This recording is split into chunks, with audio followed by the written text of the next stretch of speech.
who's one of my closest friends in the world, but also a pretty decent biblical scholar. And he's an associate professor of Old Testament at Columbia Theological Seminary, which is the seminary where Stephanie and I went, although Brennan wasn't there then. But I have known Brennan for 15 years.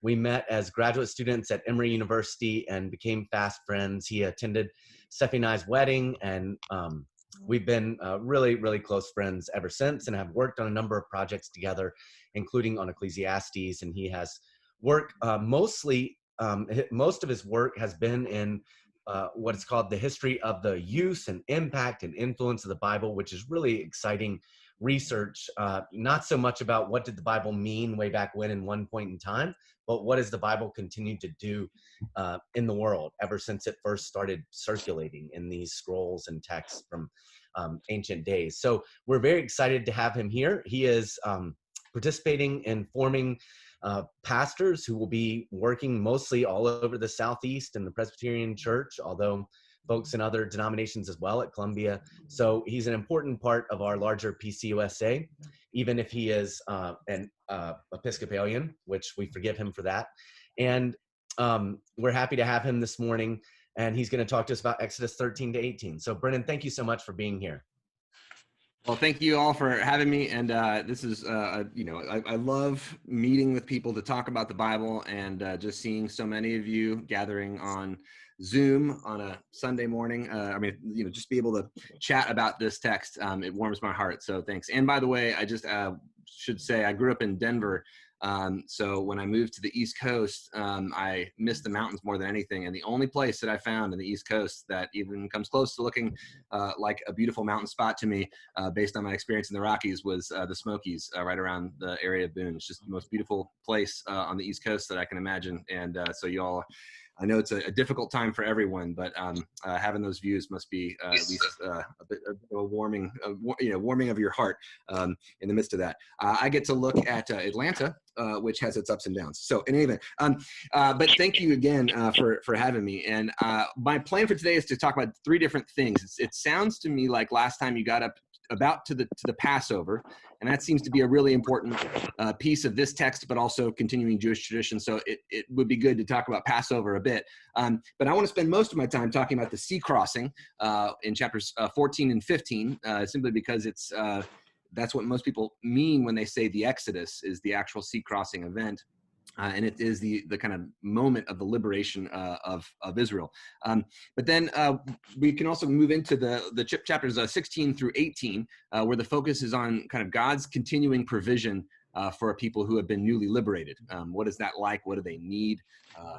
How do they function as a people now that they've been freed? A lot of movies would end right at if they're telling the story of the Exodus, they just kind of end at the sea crossing. But actually, a lot of important things happen after that. The story really takes off at that point. The story of who Israel is and how they exist as a people. So that's kind of the plan for the time. But let me just start by opening it up to any questions you have so far. I mean, up to this point in your study, is there anything as we jump into these texts that you'd want to kind of get off your chest or wonder about aloud? You can feel free to use the chat bar, or you can unmute yourself and, just feel free to share.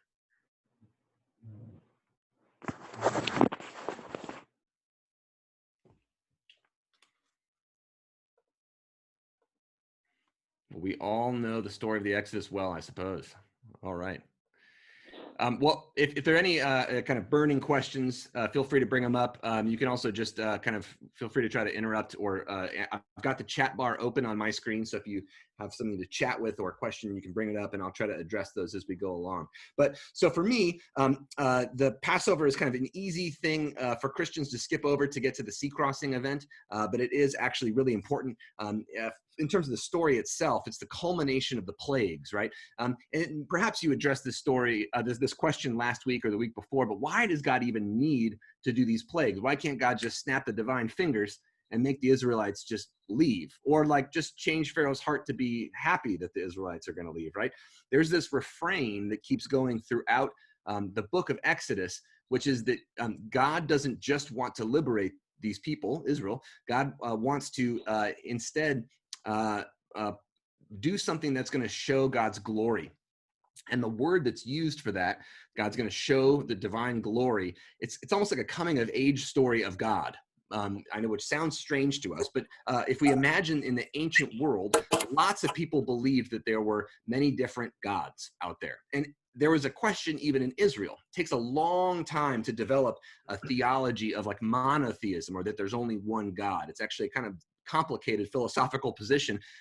Almost all ancient people believed there were many gods out there. And even in the story of the Exodus, in Moses and Miriam's song in chapter 15, one of the questions in chapter 15, verse 11 is, "Who's like you, O Lord?" And whenever you see Lord in all capital letters, that's the name Yahweh, the very specific name of Israel's God. So who is like you, Yahweh, among the gods? Who is like you, majestic in holiness, awesome in splendor, doing wonders? So that is to say, in Israel, they focus on worshiping Yahweh, but there's this kind of open question. Maybe there are other gods out there and so on. But here, Yahweh seems to be a God that no one knows. And remember, it's like the God of Abraham and Isaac and Jacob, this small wandering group of people that no one knows yet. God needs to kind of, Yahweh needs to emerge as a power. And Egypt is the biggest power out there. So part of the story of the Exodus isn't just liberation to the Hebrew people, but it's also revealing what kind of God Yahweh is and revealing Yahweh's power. And part of this is to say it's a message sent to all the nations. You can't treat people like this. You can't enslave weak people. You can't take advantage of vulnerable people. This is kind of like so that God doesn't have to go do this in all of the places of the world, although we'll see that God says God does this a lot. So in any event, there's this kind of building power of the plagues. And these they start off a little bit more tame and timid, and then they become worse and worse. And we finally get to chapter 11, and there's this warning. Pharaoh, you have to let all of the people go, the Hebrew people go, the enslaved people go. You have to let them go, or there's going to be this terrible disaster of people are going to die. And this is a terrifying thing to talk about, this kind of the death of the children. It's something that I don't even like really to talk about. It just the death of the firstborn, the angel of death that passes over the Egyptians. But one thing to say is that there's ample warning. There's crisis after crisis has emerged, and Pharaoh's heart has hardened, or Yahweh has hardened Pharaoh's heart. I'm going to come back to that. But there's this issue that both Pharaoh is said to have hardened his own heart, and Yahweh, the God, is said to have hardened Pharaoh's heart too. So they're both working at this. But there's an interesting point there too, that it doesn't say that his heart actually got hard. The word really in Hebrew there is heavy, which is the same word that's used for God's glory in Exodus, God's heaviness, or, we talk about glory. There's different words in Hebrew you can use to talk about that. But in Exodus, the word that's used is God's heaviness or weightiness or importance. The God, like Yahweh, the God of this crazy slave people, right? I mean, this strange, wandering, nomadic people who have been enslaved. The God of those people would be considered to be kind of a lower God, a God of less power in the ancient world, where there's assumed to be lots of gods. I mean, think about Egypt, right? You have Re, and you have Isis, and you have Horus, and you have Seth, like, many gods. Yahweh would have been understood to be one of the lowest of low gods, the God that got assigned the desert people, right? But this God is now being revealed to be this kind of great God of all gods. But it's going to take some time and some effort and some conflict. And this God turns out to be the God that wants the liberation of all people who are oppressed. That's like the central theme. But Pharaoh doesn't want that, right? Pharaoh's whole society is built on oppression. Pharaoh's whole society is built on forcing people to do what he wants to do, so that he can take their the fruits of their labor from them, and live his privileged life. Right? That's the whole structure of the ancient society, not just in Egypt, but everywhere. Right? Mesopotamia does this. The Hittites in what we now call Turkey, you do this. The Greeks are doing this. Everyone is doing this in the ancient world. The Romans will do this too with their slave-based economy. All to say, this is a common thing in the ancient world to have this kind of hierarchical system where poor oppressed people are at the bottom working as hard as they can, and people at the top are taking and extracting everything that they possibly can from these poor folk. And Yahweh turns out to be the God that hates this system and that fights to overturn it. That seems to me to be one of the central themes of the Exodus. And just in case you think that this is the only time in the history of the world that this has happened, let me introduce a text that may surprise you. You can turn with me if you want, or you can just trust me, but the little prophetic book of Amos has an amazing little ditty for us. Amos sings a little song. It's in the Minor Prophets, so if you do want to turn to it, if you turn to Ezekiel and kind of keep going, and Daniel and keep going, you get to the Minor Prophets. Amos is just after Hosea and Joel, the third of the Minor Prophets. And Amos is telling a story many years after the Exodus. Amos in chapter 9, verse 7, is talking to the Israelite people who feel that they are so special, that the election that God had for them, when God chose them and lifted them up, was kind of like a get out of jail free card. They thought they could just do whatever they wanted because God loves me. I don't know if you've talked to any Protestants who are like that, you know, any Reformed folk are like, well, God chose me so I can do whatever I want and God will continue to love me, right?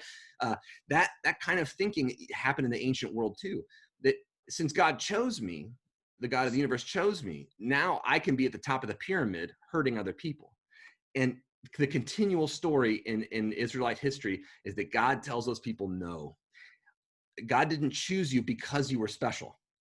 God chose you because you were oppressed, and maybe, just maybe, you could be the beginning of a new way of life because you knew what it was like to be at the bottom of the pyramid. And if God wants to build a new society that doesn't work like that, then maybe, just maybe, you can keep remembering what that was like so that you don't repeat it. But Israel continues to repeat it. So in chapter 9 of the book of Amos, this little prophetic book, verse 7, Amos is, God through Amos, God is speaking through Amos, is getting mad at the Israelites for thinking they're too special.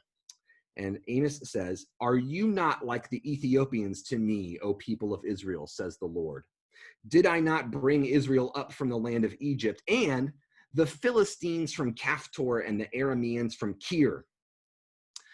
This is perhaps a strange thing to say here, but the Philistines from Caphtor. Caphtor is a Greek island, and the Philistines come from that Greek island. What happened for the Philistines was they were happy on their little Greek island, and then there was a giant drought that happened throughout the whole Mediterranean basin sometime around the year 1200 BC. And the Philistines, their crops died and their water dried up, and they got on their boats and tried to figure out where to go that would have water for them. And they ended up in what's now known as the Gaza Strip. That's where the Philistines landed. It was unoccupied when they landed there right around the year 1200. It wasn't like they landed and took over Israel's land. Israel didn't live there yet. But all to say, God says, Yahweh, the God of Israel, says, I took the Philistines, your mortal enemies, and I delivered them from distress, just like I delivered you from Egypt. And then God also says the Arameans, who were these enemies of Israel, just the other side, kind of the northeast of Israel. The contemporary word we use for these folks is Syrians. So God says, the Syrians, your other mortal enemies, I delivered them from Kir, which the Arameans said was their kind of ancestral homeland, which ran out of water, and they had to find some new place to live, so they moved to what's now Syria. All to say that God is saying, the God of Israel is saying to Israel, I have done this many times to many different people throughout the history of the world. And I think this is a really important thing for us to get, is that this Exodus moment, this moment of Israel being liberated, is repeated time and again. And this is actually throughout the Bible into the New Testament. The Exodus becomes the main event that gets repeated time and again. So for example, we see in chapters 14, 15 of Exodus, this sea crossing, which we'll talk about in more detail in a moment. But we can see that the prophets talk about this all the time. We've seen Amos talks about it. Isaiah, throughout the book of Isaiah, he talks about the Exodus all the time. And he says it's going to happen again.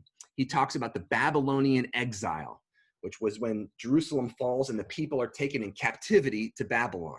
And Isaiah says there's going to be a new Exodus. Babylon's going to fall and you're going to be sent home. You're going to be brought home and the desert will part for you. This is like chapter 40 of Isaiah. Comfort, oh comfort my people, says your God. The desert is going to split open. There's going to be a road that emerges in the desert and you're going to get to go straight home from Babylon. This event also gets repeated in the New Testament. You can see in the Gospel of Matthew is based on this idea that Jesus is the new Moses and that Israel is going to be delivered once more. Jesus flees and his family flee to Egypt in the beginning of Matthew. That's the only gospel where the flight to Egypt happens, and then he comes back out of Egypt. This is showing you this is a new Exodus. In the New Testament, several other times that Jesus' work is referred to as something of a new Exodus as well.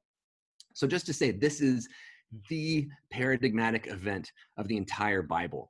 It structures the Old Testament and the New Testament. And so for me, this moment of Exodus 14 to 15 is unbelievably significant. But it's really important to realize that for some reason, again, God could snap the divine fingers and just fix everything all at once. I don't know why not. But for some reason, God allows people the ability and the chance to respond to the call. And the call comes in chapter 11. Let my people go, or there will be terrible consequences. And it looks awful that God is going to kill the Egyptian children. And I'm not going to apologize for that or defend it. It's terrifying. It's supposed to be terrifying, I think.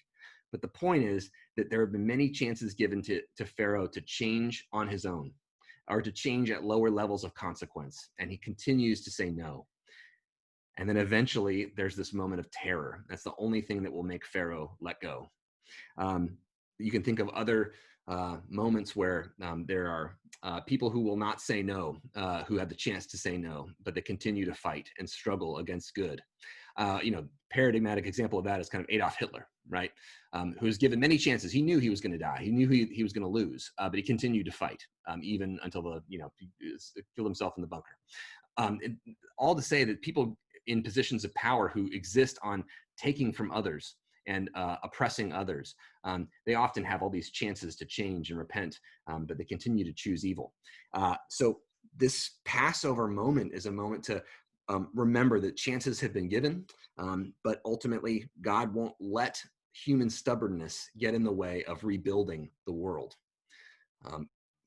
God is in the business of rebuilding the world. You kind of think about how the whole Bible is structured this way from creation. God created the world and then humans kind of screwed it up, right? But then God continues to work with humans and try to rebuild the world. And eventually, after a couple of false starts in the beginning of Genesis, God chooses this plan in Genesis 12 of trying to bring blessing to all the nations of the world through one family, Abram and Sarah. And if anyone tries to get in their way, this is Genesis 12, verses 1 through 3. If anyone tries to get in their way, God is going to curse them, not for the purpose of cursing them, but so that blessing may come to all the nations of the world. And so this is what we see here. A curse is going to come to Egypt because they're getting in the way of the blessing going to all the nations of the world. There's, God in the Old Testament is depicted as like an angry, nasty, disgusting God. The God of the New Testament is often seen as a God of like joy and happiness and peace and love. What we can see here is that this Exodus event happens in both Old Testament and New. The book of Revelation is all about the anger that God has towards oppressive structures that continue to exist in our world, and that one day there will be a final battle. The Exodus is kind of showing us the future of this final battle in miniature.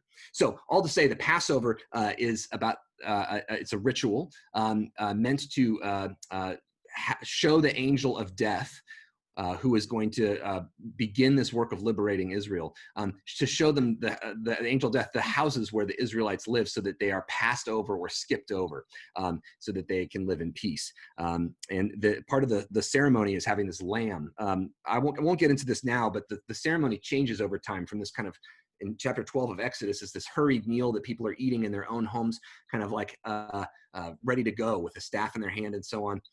Later on in Israelite history, it'll be a centralized temple event once they're in Jerusalem, but that's probably a story for another day. But in any event,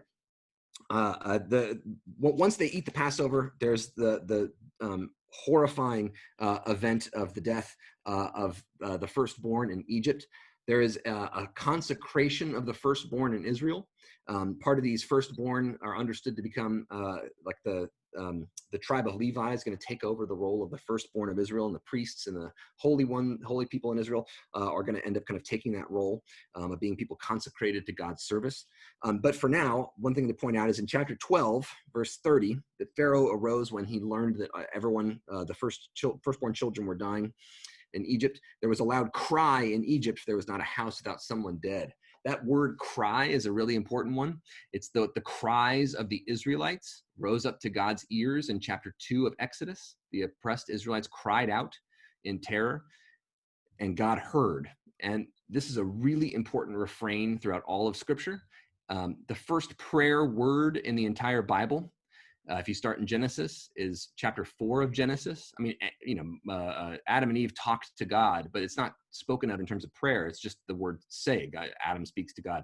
The first prayer word used is when Abel's blood cries out to God in Genesis chapter 4. That word in Hebrew is tza'ak, to cry out in terror.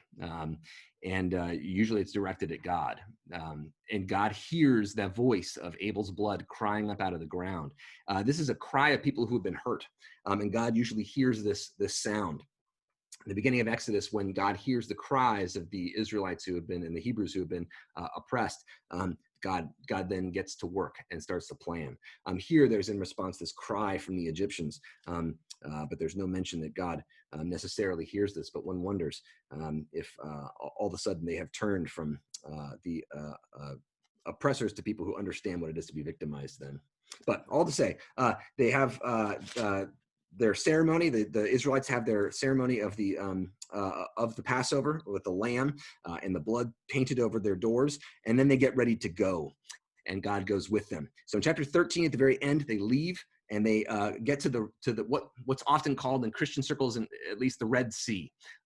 So I want to pause here and just ask if there are any questions about what I've been up to so far. Oh, I see one question, and then I see a couple here. So the first question, about the time spent in Egypt. Some say 400 years. Oh, Davis has got a great, thank you, Davis, a great summary of some of these things that we've been talking about. We actually don't know, is the big thing. One really important thing about Exodus, the whole book, is to realize that the name of the Pharaoh is never mentioned. A lot of these geographic locations are very unclear. So in chapter 14, the crossing of the Red Sea, it never says Red Sea. It says Yam Suf, which is Sea of Reeds, like the reeds that come out of kind of swampy ground. It's a swampy sea. We don't know what this is. We don't actually know exactly where Baal Zephon is. We don't know exactly where Sukkot is. We have some basic ideas, but the whole story is, it seems, built like the name of Pharaoh is not known in this story. They knew the names of the pharaohs. They chose not to tell us the name of the pharaoh so that we didn't put this in a specific date in the past and then memorialize it there and remember it as a past and then dead event. The reason that we don't know exactly where this happened and that we don't know the date exactly and we don't know the name of the pharaoh exactly is precisely so that we continue to think of this as a living event, so that we can think of this in every time and place and age since. So I think that's a really crucial thing. Like some of these gaps in scripture, sometimes when there isn't a precise name or date or something, sometimes that's actually important, and we need to keep that gap open instead of trying to close it up and solve the riddle. The riddle of Exodus is that it's supposed to be about all of us. This can be really this easily compared to another big event from the Old Testament, which is the conquest, like in the Joshua story. So Israel, the Hebrews leave Egypt in the Exodus, and then they wander for 40 years, basically the book of Numbers, right? And then they end up coming into the Holy Land, right? The land that's been chosen and has been promised since the time of Abraham. And then there's this kind of displacing of native peoples. Now there's a whole ethical issue there to get to that I don't have time for today. The point is that is never told or commanded or remembered to be repeated. That is to say, it's a one-time event in the book of Joshua, and you actually find conflicting stories about what happened in the Bible, but you don't find in the New Testament them saying, do the Joshua thing again, or you never hear in the Old Testament them being told, do the Joshua thing again, get rid of those native peoples. But the Exodus is said to be, like, it's commanded to be repeated time and again, and it's lived into the New Testament. So I think that's a really important part of the story of the Exodus, is that we don't get too detailed about trying to place this in a specific time and place, because it's alive for us even today. And if you think about the Passover ceremony with Jewish families today, they relive it and reenact it and retell the story. It's an important part of the event. And they eat the bitter herbs to remember what it was like to be in Egypt. So it's kind of a living memory of what's happening. So in any event, this is how God works. This is kind of the message I get from Exodus. This is the point of what God is doing in the world, is captured in this story in Exodus, even today. So other questions or comments or any other concerns? All right. Well, feel free to, jump into the chat and things like that if you want to. So let's move into the Red Sea. Now, chapters 14 and 15. Chapter 14, you'll notice, is a story, a narrative. It's actually two different narratives that have been sandwiched together. I'm not going to spend a lot of time kind of telling you about this in detail, but the point is that this is a massive, major, important story in the history of Israel. And Israelite scribes wrote down what happened in this event in different ways at different times because it was so important. Different kind of groups remembered it a bit differently. And Israelite scribes, when they saw this, just like in Genesis, this happens a lot, they saw these different texts that were remembering the story of what happened at the Red Sea. And instead of throwing one away or saying one's good, one's bad, they ended up compiling them and weaving them together, which makes the story sometimes a bit hard to read.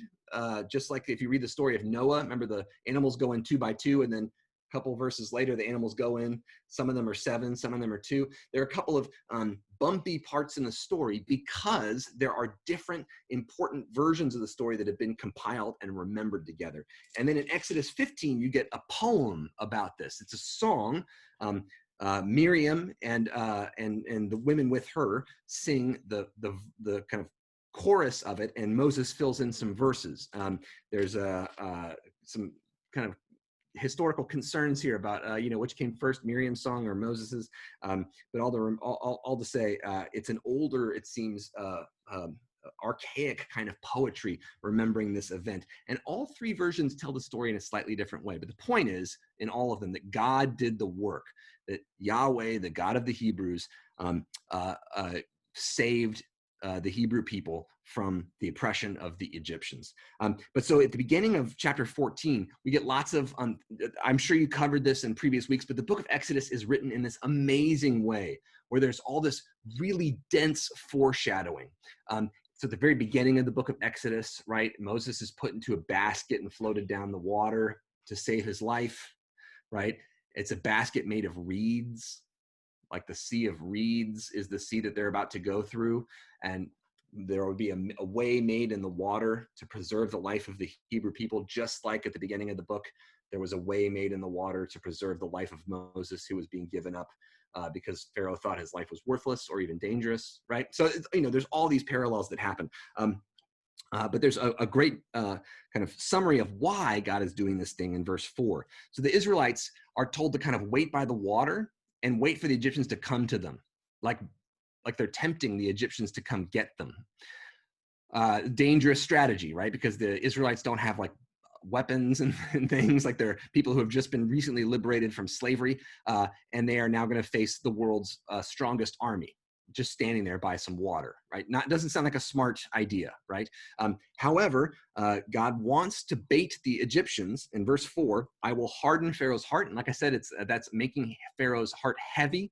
Making it stubborn is another way to say this. I will make Pharaoh's heart heavy so that it can't change its way. Like God's not making Pharaoh mean or making Pharaoh want to kill Israel.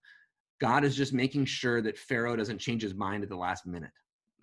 So it's a way of kind of like God's going to harden or crystallize what Pharaoh really is inside, so that it becomes very clear in the fight what the fight is between: the forces of chaos, the forces of destruction of life versus the forces of preserving and renewing life. That is Pharaoh versus Yahweh. So Pharaoh was understood to be a god in ancient Egypt, by the way. So you kind of have this fight between two gods: the god of hierarchical society that's based on oppressing people and taking, versus this god who finds life in the wilderness, finds life in places that you wouldn't imagine it, and is able to foster it and is able to liberate people from these forces of death and destruction. So in verse 4, God says, I will harden Pharaoh's heart. Another important thing is that heart in ancient Israelite, the word lave in ancient Hebrew, that it really doesn't mean heart like emotions. It more often means mind. So in ancient Israel, they thought that you thought, like you processed ideas in your heart. They thought that your brain was just a bunch of cotton stuffing. They thought it didn't do anything. They thought this right here, your heart, was your organ of thought. So hardening Pharaoh's heart doesn't have anything to do with his emotions. It has to do with his plan. So Pharaoh is going to choose to do what Pharaoh's going to do. That is, Pharaoh's going to choose to kill people, and Pharaoh's going to choose to try to take and oppress more people. So I will harden Pharaoh's heart so that he will pursue them, so that I will gain glory for myself over Pharaoh and his army, and the Egyptians shall know that I am Yahweh. I am the Lord. I am Yahweh. Whenever you see Lord in all caps there, I am Yahweh. So the point here is that God's going to reveal God's power to try to show to Egypt and all the nations, this is what happens when you try to oppress people. This is what happens when you try to enslave people, when you demean them, when you steal their labor, right? So that I will gain glory for myself. That word glory there also means heaviness or hardness. So God hardened Pharaoh's heart so that Yahweh would harden in the eyes of the Egyptians. It's the same word there for glory and hardening. So all to say, there's some dense wordplay there. That's the purpose there, is to show everyone that Yahweh means business. Hopefully so that other people see this and change their own minds, so that Yahweh doesn't have to go around doing all this stuff to every nation. As we know from the Bible, that's hard work, and most people don't get it. But verse 5, when the king of Egypt was told that his people had fled, that is Pharaoh, the minds of Pharaoh and the officials were changed towards the people, and they said, what have we done letting Israel leave our service?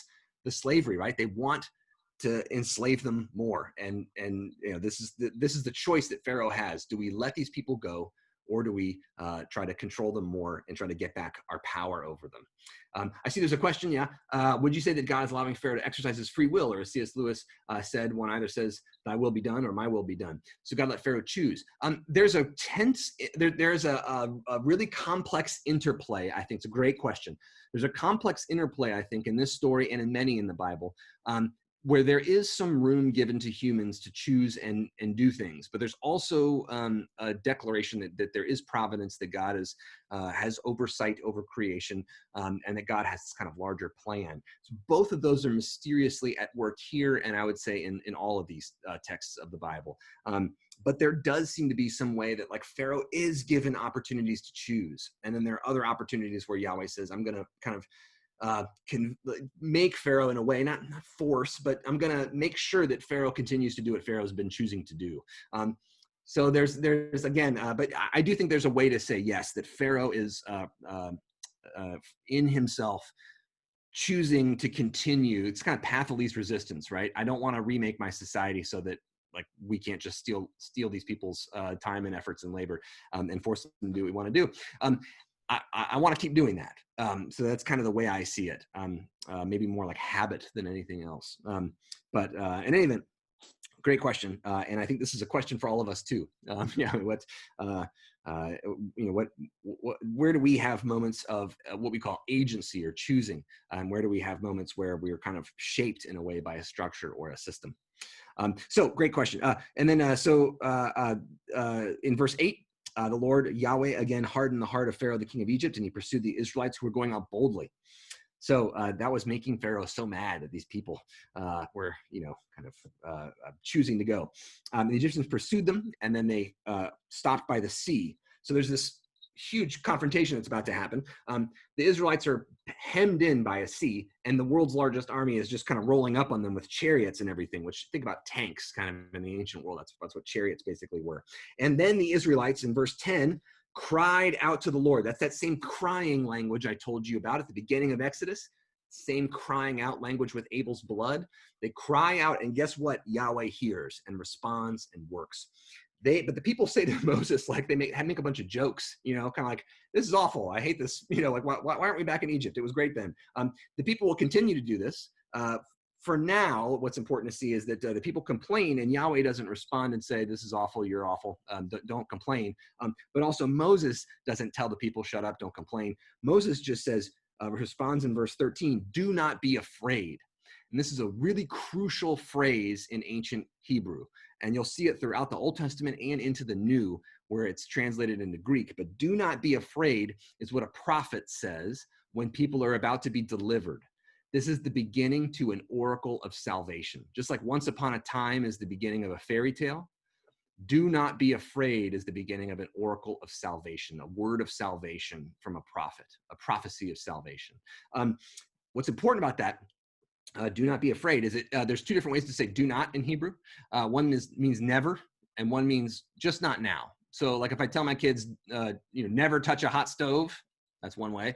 Or if I tell the kids, hey, don't touch that pan right now, it's hot, but later on you can touch the pan once it cools down. This is the way of saying this, do not be afraid. It means don't be afraid right now. A fear is okay sometimes. Fear is actually helpful sometimes, and you don't need to never, Yahweh never tells people, God never tells people, never be afraid. No, fear is helpful. But here, right now, you don't need to be afraid anymore because Pharaoh doesn't have any more power over you. That's the word right now. And then stand firm. Just stand here and be bold and know that Pharaoh doesn't have any power over you anymore. Think about if you've ever had the misfortune to know people or talk with someone who's been a part of an abusive relationship. The power stays, right?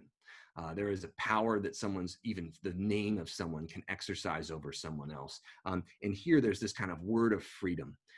He can't hurt you anymore, is I think a bit of what's being said here.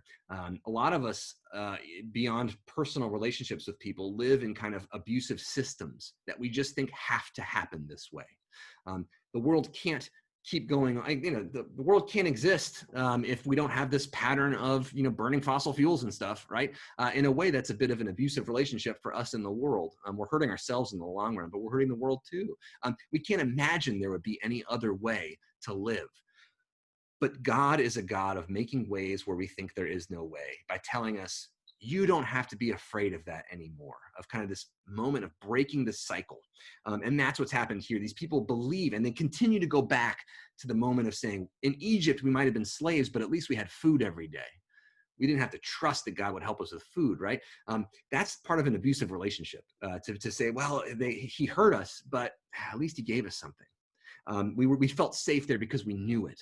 And so a big part of the rest of the book of Exodus from here on out is going to be God, in a way, convincing the people, I will take care of you. You don't have to go back to those old patterns of abuse.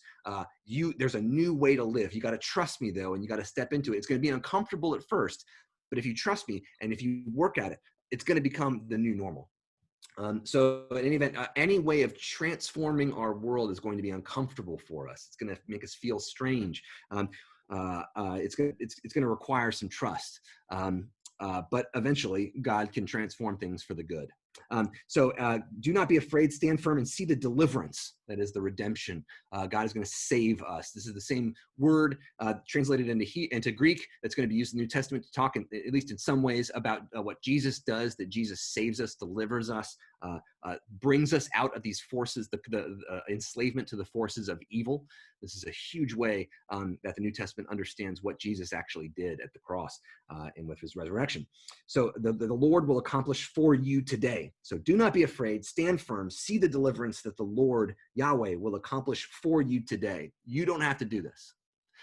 That's an amazing statement there. You just stand here and God is going to do this. Much of what we think is going to transform the world is all about our own work. But in many ways, these transformations sometimes just kind of happen.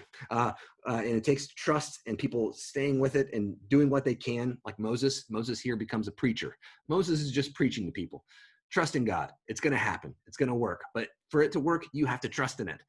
It's kind of like a little bit of a game, if everyone just believed that we could, have kind of a green energy-based economy, it would immediately be feasible.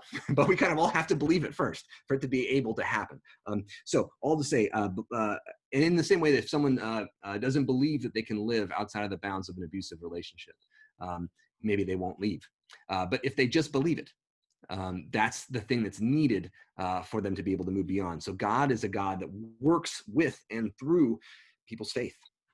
So God is going to accomplish this for you today, but you got to believe it, and you got to stay here. And you'll never see them again. I love that part at the end of verse 13. You'll never have to see them again. And then the Lord Yahweh will fight for you, and you have only to keep still. Here we see the warrior God.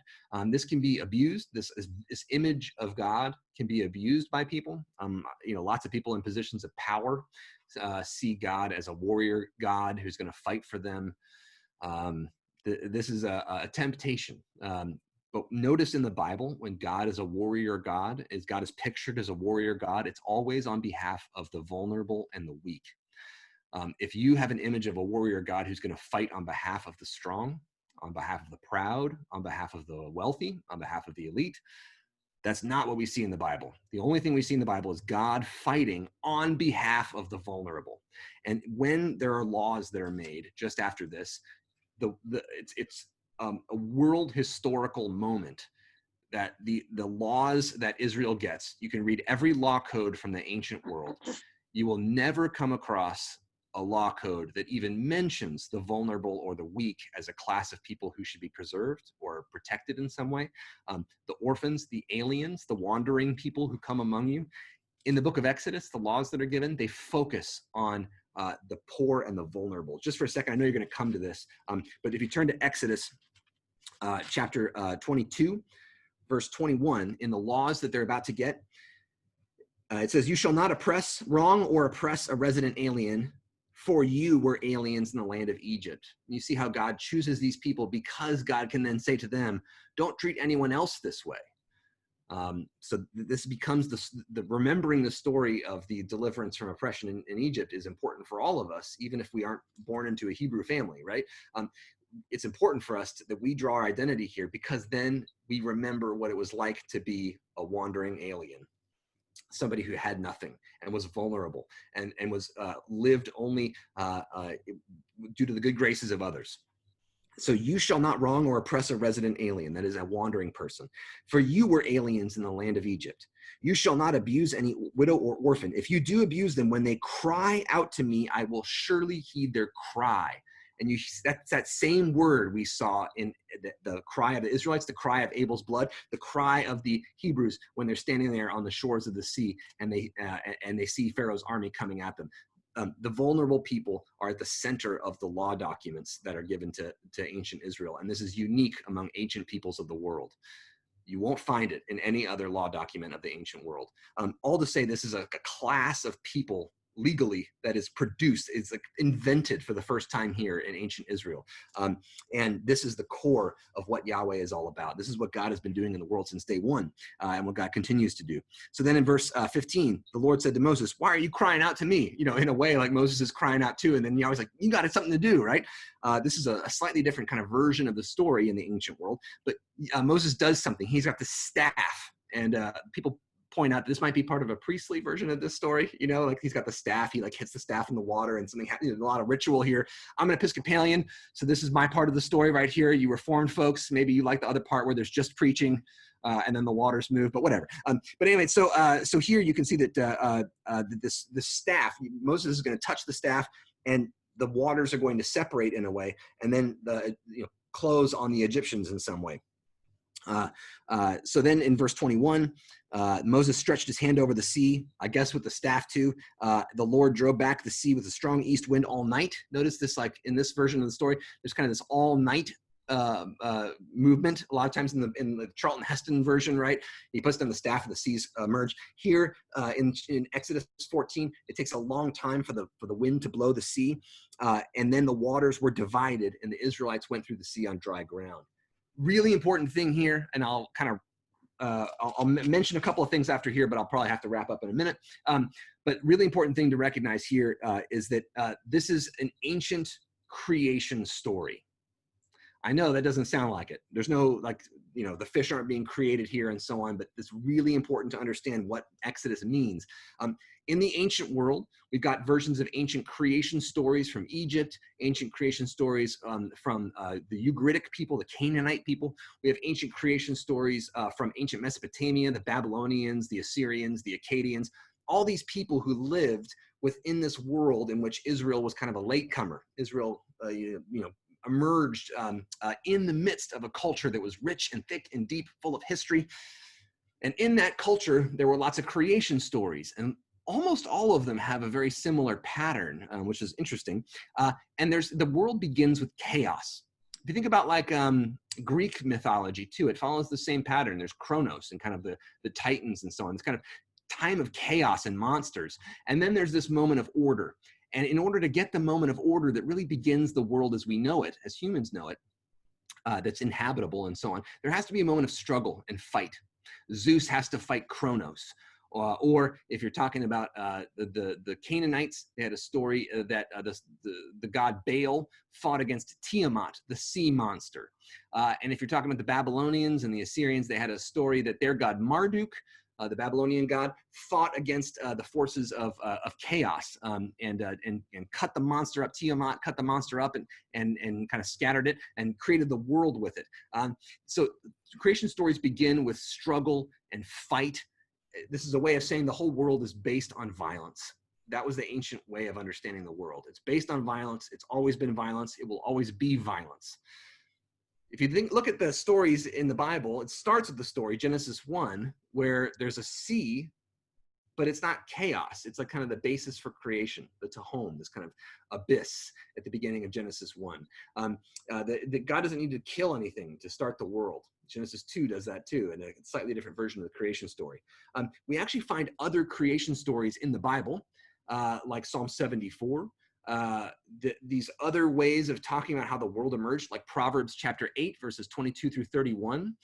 Bill Brown, who's a colleague of mine at Columbia Seminary, has a great book called The 7 Pillars of Creation. It's a great book. I recommend it highly as a way to look at 7 different creation stories in the Bible that are all slightly different.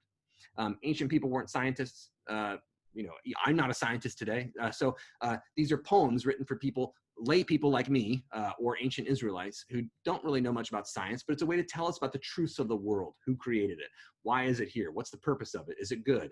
And this Exodus story here is using these ancient creation stories. There's a sea, a chaotic sea, that's tied to kind of a monster that is Pharaoh, and God has to, in a way, do something to it. And there is some violence in the story of Exodus here.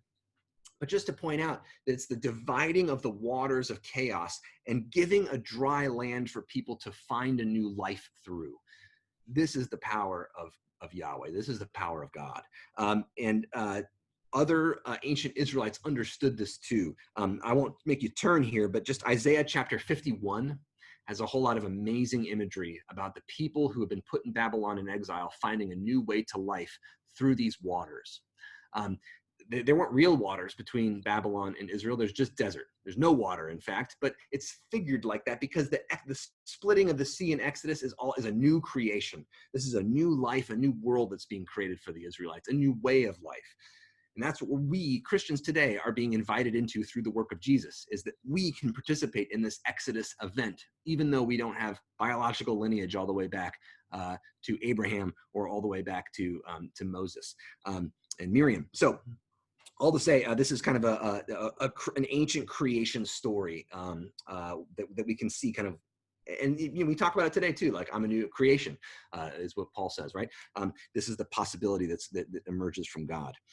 So then at the end of chapter 14, the Lord saved Israel that day from the Egyptians. And verse 31, Israel saw that the great work that the Lord did against the Egyptians. So the people feared the Lord and believed in the Lord and his servant Moses, which is important, right? If you're Moses writing this, or somebody who remembering Moses writing this, you want to make sure to put that in there. There was a struggle over kind of leadership and authority in ancient Israel, and Moses is at the center of that. So in any event, then Moses sings a song. Pharaoh and his army God cast into the sea and so on. The song of Miriam in chapter 15, verse 20, and verse 21, that Miriam, the prophet Miriam, really important to recognize that Miriam is a prophet, a real prophet, not a fake prophet, a half prophet, not a bad prophet. She is a prophet. There were women prophets in ancient Israel, like Huldah that you can see in the book of 2 Kings, like Deborah that you can see. Over time, long after this period, there was a desire in ancient Israel to kind of reduce the celebration of women's leadership. That's not necessarily a good thing. In fact, I don't think it's a good thing. But they could not erase Miriam. They could not erase Deborah. They couldn't erase Huldah because of their important role in the narratives. But some of those names we lost. Isaiah's wife was a prophet. Her name, we don't know it. Somebody either took it out or never wrote it in the book of Isaiah. So all to say there's this struggle you can see about gender and leadership in ancient Israel. But this is really important for us to realize that Miriam was a massively important figure in ancient Israel. She's named by other prophets much later in history as being crucial to Israel's power and Israel's freedom, liberation, and their development.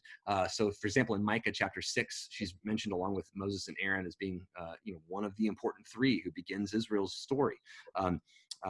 This is, also continued in the work of Mary, who is addressed as a prophetess in the book of Luke. Do not be afraid, the angel says. So in any event, all of that to say that Miriam celebrates this song, which probably gets enlarged at a later point in time and given to Moses in chapter 15. But it tells a slightly different version of this story, but the same point. Maybe you can address this next week, Davis, in more detail, but chapters 16 through 18 are all about the provisions of God to a people who have been newly liberated and are vulnerable. What is God really going to do now? Pharaoh gave them scraps to eat and forced them to give their work. What is God going to do? Well, the story in chapter 16 of the manna, I think, is crucial for us, that God just gives and gives and gives, but also God is going to demand something from the Israelites, not their labor. In fact, not their labor. God is going to tell them that one day a week, they have to not work. This becomes developed later on in the legal traditions in Exodus chapter 20, in the Ten Commandments and so on, and there's a reason given for it. But here, just to say, God is trying to tell them, you are not your work. You are not summed up by all the production that you do. We live in a very production-heavy world today where people value themselves by what worth they have, by how much work they do, or how much they get paid for their work, or what's the lasting value of my work. Chapter 16 tells us that God provides for us, and what God wants us to do is recognize that the world and we are more than our labor. Instead of Pharaoh telling them that they're reducible to their labor, and in fact, they're excess labor. So all to say, there's other things too in these stories of God providing in this new environment to try to kind of help Israel unlearn some of the bad things that they have been forced to learn by Moses. So are there any, I know we're at 10:30, but any questions? Sorry, I kind of ran through here, but feel free to interact. Also, feel free to email me if you have any questions about this that we don't have time to address today. You can find my email on Columbia Theological Seminary's website. Just feel free to send something.